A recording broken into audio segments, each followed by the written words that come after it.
चाह रही हूँ कि आप लोग बात करें। आपको पता है, मैंने यहाँ पे देखा, हमने शम्मा जला के रखी है। हमारे मुस्तकबिल की कितनी शम्माएं किसी ने बुझा दी।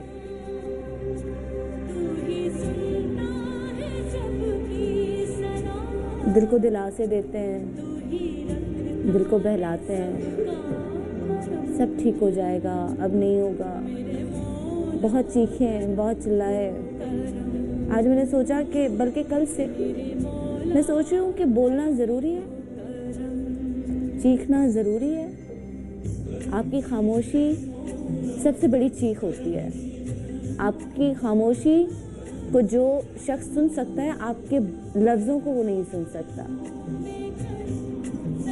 आज मैं खामोश हूँ, आज मैं नहीं बोलूँगी, मैं नहीं चीखूँगी। कौन गलत है, कौन सही है, क्या हो रहा है। सिर्फ उन वालिदैन को अल्लाह मियाँ सब्र दे, बस उनको हिम्मत दे। आज तो मुझे मुस्तकबिल से भी कोई उम्मीद नहीं है। कुछ दिन बाद फिर इसी तरह शम्माएं जला के बैठे होंगे हम लोग। आज मैं ना उम्मीद हूँ। आज मुझे पहली दफा लग रहा है, आज सुबह कुछ भी सही नहीं होगा, कुछ सही नहीं होगा। अगर सही होना होता आज सही हो चुका होता। आज ये शम्माएं मुझे इस तरह किसी की याद में जला के ना बैठना पड़ता, इतनी बेबसी के साथ। ये बेबसी है। I'm sorry, लेकिन आज मैं ना उम्मीद हूँ। आज मुझे कोई उम्मीद नहीं है।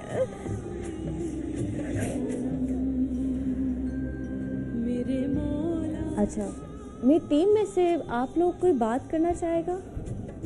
शहजादी, आपके बच्चे हैं? नहीं, लेकिन मेरे बच्चे नहीं हैं। लेकिन मैं सोच भी नहीं सकती, मैंने पूरी रात उन दहशतगर्दों की भी तस्वीरें देखी हैं और मैंने उन मासूम बच्चों की भी तस्वीरें देखी हैं। मैं सुबह भी गाड़ी में देख रही थी। मतलब औलाद नहीं है, लेकिन उसके बावजूद ममता है, बर्दाश्त नहीं होता। मैं तो ये सोच के हैरान थी कि यार, मैं कल भी वही बात कर रही थी कि वो 2 कदम, वो दिल, वो निगाहें, वो हाथ किस तरह मासूम बच्चों पे उठे हैं। मतलब मैं सोचूं, वो शख्स इंसान, मतलब क्या था इंसान की शक्ल में, वो क्या था। मुझे शैतान, हैवान, जानवर, ये सब बहुत छोटे लफ्ज लग रहे हैं। मेरा दिल चाह रहा है कोई बहुत बड़ा लफ्ज हो जो बोल के मुझे सुकून मिले। आपके कौन कौन माँ है? माँ कौन कौन है? सब माएँ, सब माँ है। क्योंकि जब एक बच्चा होता है तो सभी माँ बन जाती हैं और माँओं के दिल में तो बहुत दर्द होता है। और ये तो बच्चे फरिश्ते थे, फरिश्तों पे क्यों हमला कर दिया? फरिश्ते तो बेकसूर होते हैं, वो तो किसी के दुश्मन नहीं होते हैं। फरिश्ते तो फरिश्ते होते हैं, ये नन्हे फरिश्ते थे और शहजादों जैसे थे, कितने खूबसूरत। उनको ये खौफ नहीं आया कि हम शहजादे जैसे बच्चों को मार रहे हैं। बच्चे तो दहशतगर्द नहीं होते हैं, वो फरिश्ते होते हैं, सिर्फ मासूम होते हैं। वो किसी भी सियासत में नहीं होते हैं, किसी चीज़ में नहीं होते। बच्चे बच्चे होते हैं और उनको हम अपने घर में बच्चों को अगर थप्पड़ मारते हैं कितना दुख होता है बाद में। और उन्होंने बम बरसा दिए, गोलियां बरसा दी और इतने दहशतगर्द दाखिल हो गए स्कूल में, किसी को पता ही नहीं चला। उनको शर्म तक नहीं आई। शर्म नहीं आई। देखना था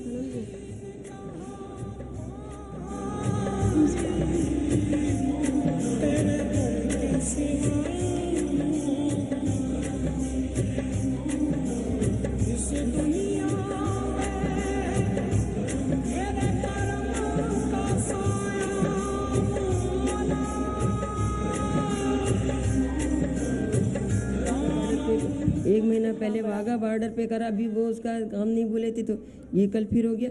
हमारे मुल्क में क्या हर 15 दिन 20 दिन बाद यही हादसात होते रहेंगे और हम लोग इसी तरह रोते रहेंगे और इसी तरह खौफ के आलम में ज़िंदगी गुजार देंगे। कब बच्चों को पार्क भेजते हुए डर लगता है, स्कूल में, अब स्कूल भेजते हुए डर लगता है, कोई गाड़ी के पास खड़ा हो जाए डर लगता है, बाइक करीब से गुजरती तो खौफ आता है। कोई वैसे ही धमाका हाँ? होता है तो डर हाँ, लगता है कि टायर क्या फट जाता है हुआ? तो खौफ आता है। हम बीमार हो गए, जहनी मरीज हो गए हम लोग। जहनी मरीज बन गए हम लोग। खौफ के आलम में जिंदगी गुजार रहे हैं। पूरा पाकिस्तान इस खौफ के आलम में जिंदगी गुजार रहा है। है और पूरा पाकिस्तान खुदा खास्ता बाकी हम वाकई जहनी इस वक्त मरीज तो बन गए हम लोग। दहशतगर्द कहलाए जाते हैं, बाद में तो कहेंगे कि पूरा पागल पाकिस्तान हैं, जहनी मरीज है। हम पागल लोग हैं हम जहनी एटलीस्ट बाकी हम खौफ बने। ज्यादा कोई बाइक आके करीब से साथ में रुक गुजरती है, जाए, डर जाते हैं, हाँ कि ये पर्स छीन लेगा, ये कुछ फायर कर कर लेगा, देगा, मार देगा। हमारा मोबाइल भाई छीन लेगा। हमारे बाहर जाते हैं, जब तक हमें ये डर लगता है जब तक घर पे वापस नहीं नहीं आते हैं। आते।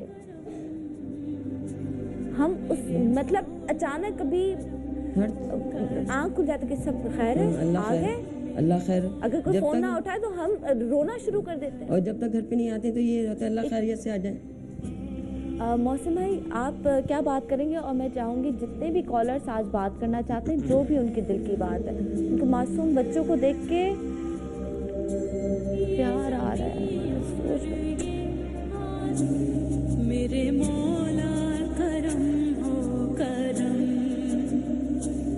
मेरे मौला करम हो करम। इकरार जो है वो पेशावर में मौजूद है एक फैमिली के साथ, तो उनके साथ हम ताज़ियत भी कर लेते हैं, बात भी कर लेते हैं। जी इकरार, इस वक्त आप मौजूद हैं तैयब की फैमिली के पास। 8वीं क्लास का शागिर्द था। आप इस पूरे सानिए पे क्या बात करेंगे?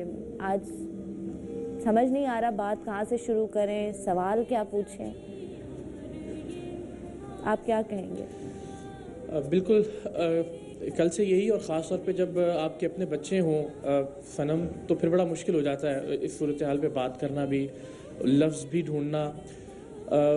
और जब ये ख़बर आप सुन रहे हों इब्तदाई तौर पे कि 4 या 8 या 10 बच्चे शहीद हुए हैं और आपका अपना बच्चा स्कूल से वापस आए स्कूल यूनिफॉर्म में, और फिर आप उस कर्ब को महसूस करें कि वो वालिदैन, वो माँ बाप जिनके बच्चे अब कभी वापस नहीं आएंगे और उनकी नज़रें सारी ज़िंदगी राह तकती रहेंगी अपने बच्चों की, तो वाकई बड़ा मुश्किल है कि सूरत हाल का अहाता कैसे किया जाए। लेकिन ज़ाहिर है ये ज़िम्मेदारी है, और ये ज़िम्मेदारी भी है कि हम इस दुख को और तकलीफ़ को पूरी कौम को महसूस करवाने की कोशिश करें, इसलिए कि अब ये वो मौका है कि हमें बस इनकार करना है। अब हम सबको मिलकर एक आवाज़ के साथ, यक ज़बान होके, पूरी यकजहती के साथ अब इस सिलसिले को रोकना है, अपने सियासी इख्तलाफात को एक तरफ रखते हुए, अपने मजहबी गिरोही इख्तलाफात को एक तरफ रखते हुए।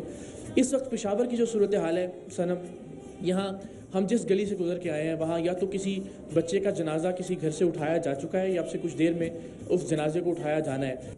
आप ये देखिए कि ये मासूम बच्चे जो हुसूल इल्म के लिए स्कूल में गए थे, उन्हें चेहरे पर और गर्दन पर गोलियां मारकर, बराह रास्त गोलियां मारकर कत्ल किया गया।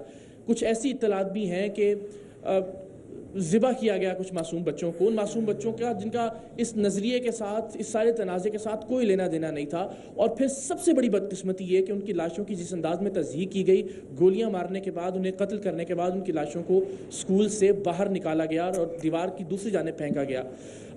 सो ऐसी सूरत हाल में आप अंदाज़ा कर सकते हैं कि उन वालिदैन पर सारी ज़िंदगी क्या गुजरेगी, उन बहन भाइयों पर जिनके साथ ये बच्चे खेलते रहे। लेकिन जिस घर के बाहर हम इस वक्त खड़े हैं, ये इकलौता बच्चा है अपने वालिदैन का, उसका जनाजा अब से कुछ देर में यहाँ से उठेगा। तैयब 14 साल का ये बच्चा, हम कोशिश करते हैं ज़रा आपको थोड़ा सा ये मंज़र दिखाएं, सिर्फ इसलिए कि पूरी कौम को ये अंदाज़ा हो कि ये मंज़र खुदा ना करे कि आने वाले दिनों में हमारे घरों में भी इसी तरह से दोबारा रूनुमा हो सकता है, अगर हमने आवाज़ अब भी बुलंद नहीं की, अगर अपने इख्तलाफात को हमने अब भी नहीं भुलाया। तैयब के घर आपको लेके चलते हैं सनम, और ज़ाहिर क्या